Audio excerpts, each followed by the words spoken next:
to the Hall of Fame? Yeah, I'm okay with that. Good morning to you. Good Friday morning. I'm Dejan Kovacevic of DK Pittsburgh Sports.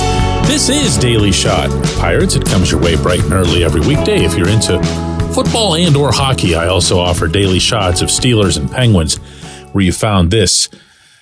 Leyland was one of 8 candidates submitted by 8 members of the Baseball Writers Association of America to be part of the class, the next class of the Contemporary Baseball Era Committee submissions. And that applies this year to managers, executives, and umpires.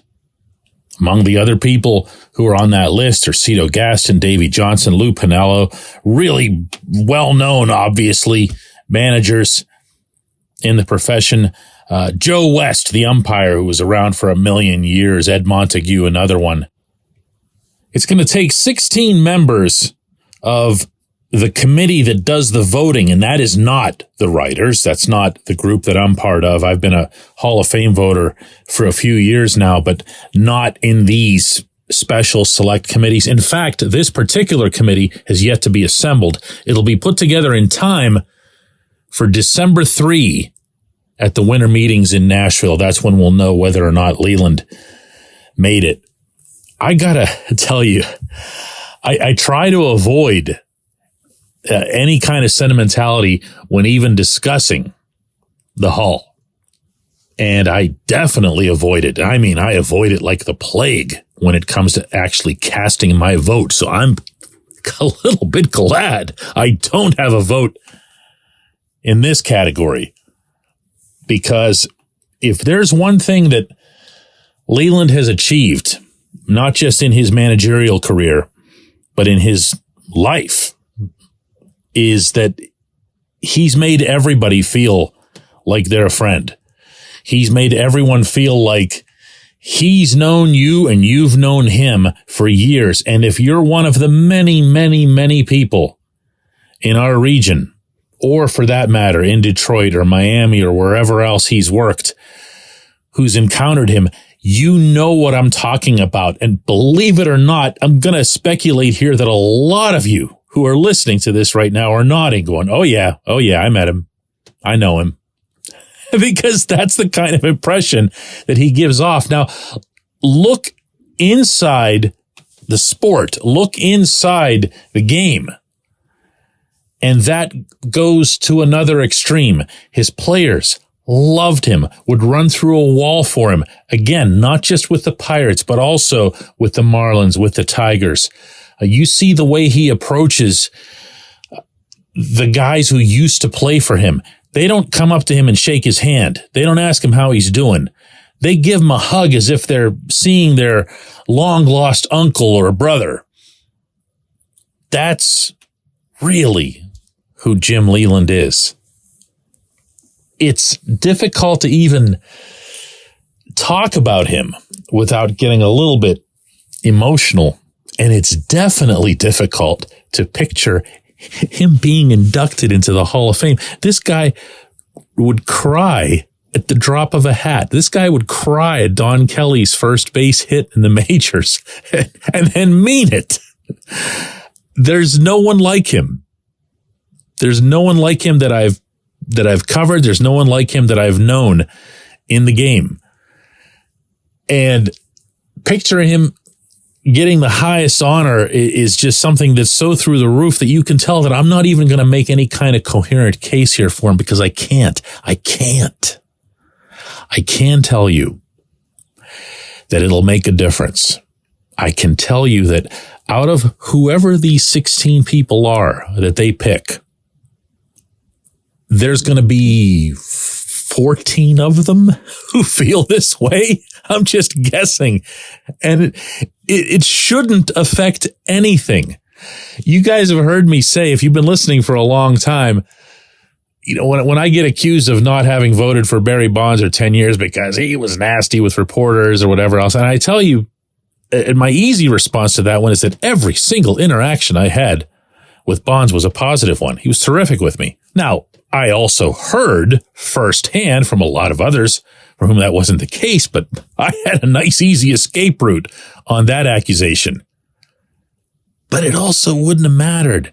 I could tell you, if I'd started dropping names right now of people I flat out couldn't stand that I've covered, and then I would show you some of the work that I did in written form about them, their careers, their performances at a certain time, even while I just bleeping couldn't stand the sight of them. You'd never believe that this came from the same person, but that's kind of how you have to be in this role. You got to be, I don't want to say cold, because you got to be passionate about your work, but you've got to be able to turn off the faucet when it comes to emotions, good or bad. I can't do that with Leyland. I can't. And I don't know how many of the people on this committee are going to be able to do that.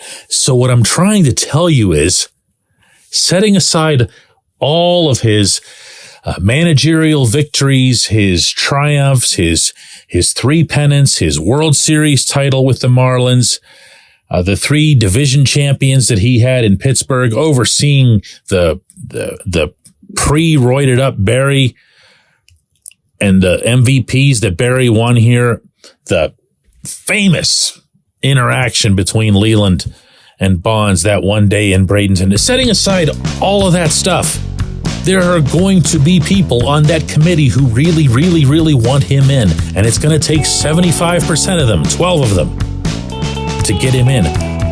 I would not rule this out. When we come back, J1Q.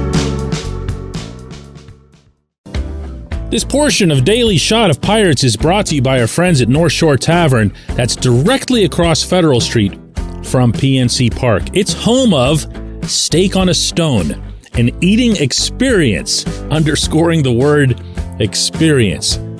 The steak is brought to you partially cooked on an 800-degree stone, and you do the rest.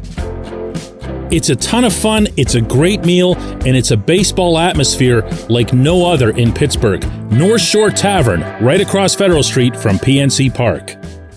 Your front door, your car, your bike, your computer, your gun.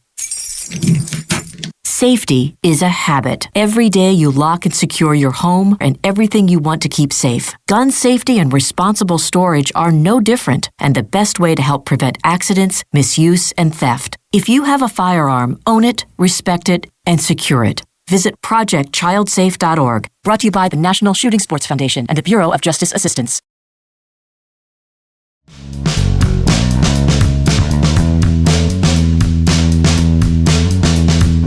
Today's J1Q comes from Walter, who, in reference to yesterday's episode that was led by Carlos Santana being a Gold Glove nominee and the possibility that he'll return to Pittsburgh, Walt asks, why did the Pirates ever even trade Santana? They had no first baseman. He did supply some power. He's good defensively. And I guess that's just the Pirates' way. That's what makes you wonder why they do the things that they do. It makes no sense. Walter, if you hear it from their perspective, then it's going to make no sense. So I'm going to give you that first.